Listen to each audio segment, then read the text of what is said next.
ngabo sodo kubatenga owulira kayimba ako kamukulu bamuyita Salongo Ssebowa Mugonza Akamasu kankute. Waliwo ne kabayita Birinoonya. Oluyimba olwo Akamasu kankute kayina version 2 za mirundi 2. Ayinawo n'akayimba akalaba kayita abawala mbatumidde.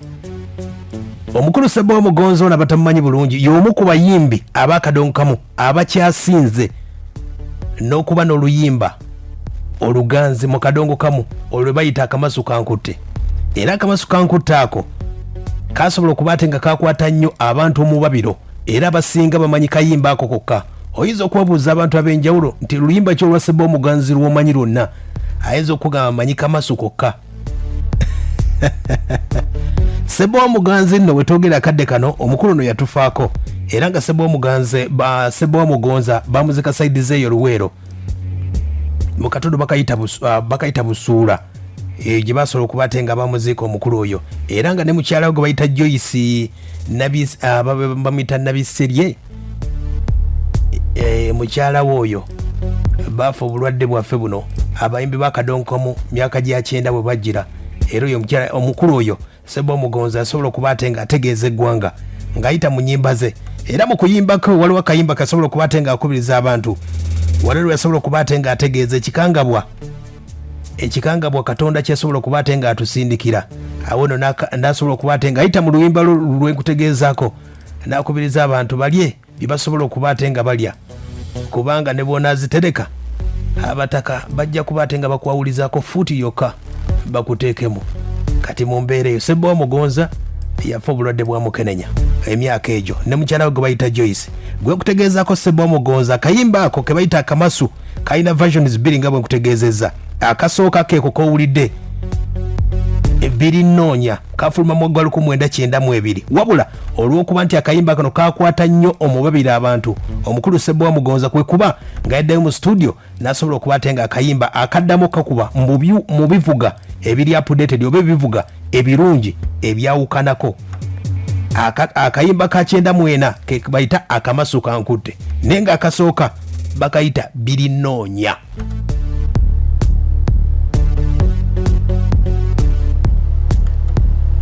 Era akayimba kano ke kutegeezaako version ey'okubiri eyo ya 1994 era nga kafulumye mu studio bagiyita United Sound Studios.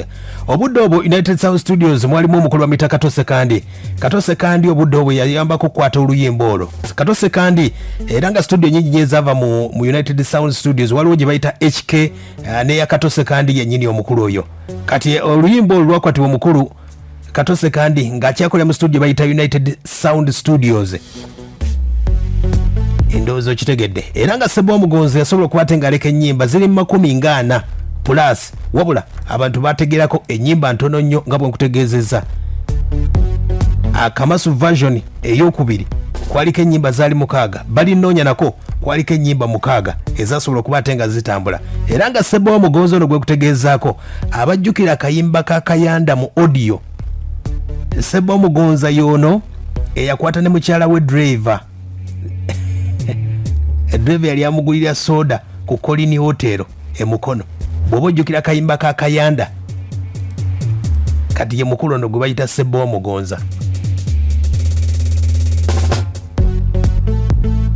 Era nga lwe luyimba olwo nga bwe lutegeezezzaako oluyimba olumu ku lwakadaukamu olusinga obuganze nga bw'oluwulidde wadde nga bamu baali bamanyi nti oluyimba oba olwa Sepiriya mu lumbe lwa Sembusi lwe lusinga bamba oluli mu ddakiika nga 2 n'ezigwamu.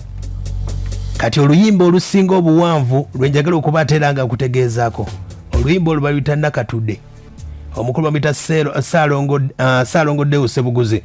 Akayimba kali ka 1996 era nga kafulumya mu kibiina ky'abazira giyita Singers kali mu ddakiika 28 ne sekendi za 58 lwe luyimba lwakadonkamu olusinga obuwanvu. Goyinza okugamba Sepiriya yasinga. Sepiriya ali mu ddakiika 25 luli olwa Akamasu kankute luli mu ddakiika 19 era njagala okutegeeza ku luyimba olusingamu abayimbi abangi olwakadongo kamu baluyita Ani Muddu. Oluyimba luno lwayimbirwa abayimbi 13 nga lwa ddakiika 13 mwalimu abakulu nga Gerard Kiwewa, Vincent Muwonge, Robina Namala, Gabriel Mulindwa, waliwo omukulu bamuyita John Ntale, Catherine Namatovu, waliwo omukulu gwe bayita Semple Fred Sempala, John Lutaya, Kasozi Njala Yagwa, Nansubuga Sofia n'Endagire Nabitaka. Ke kamu ku buyimba obwo obusingamu abayimbi abangi era nga lwakwatibwa Mbazira Gita Singers. Oluwulidde era nga bakuba ebivuga kwaliko omukulu Salongo Sekidde wali ku rhythm nga bulijjo, mukulu Semuwemba omugenzi ku solo, ate nga John Lutaya ku keyboard nga bulijjo, ate nga Ben Nsubuga n'akwasaganya ekya sound.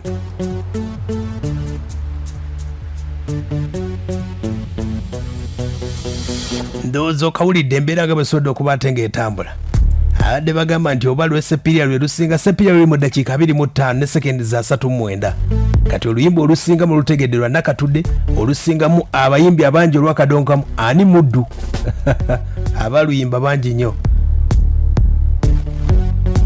Naye nga tubadde ku luyimba lw'omukulu Ssebowa Mugonza. Omwami oluyimba olwo olwa Ssebowa Mugonza lusinga okunyumira. Ngutegeeza ezimu ku nnyimba ezisinga obuganzi mu kadongo kamu. Nakana akayimba kake wadde akasinga temuzimanyi nnyo. Abawala mbatumidde Ssebowa Mugonza.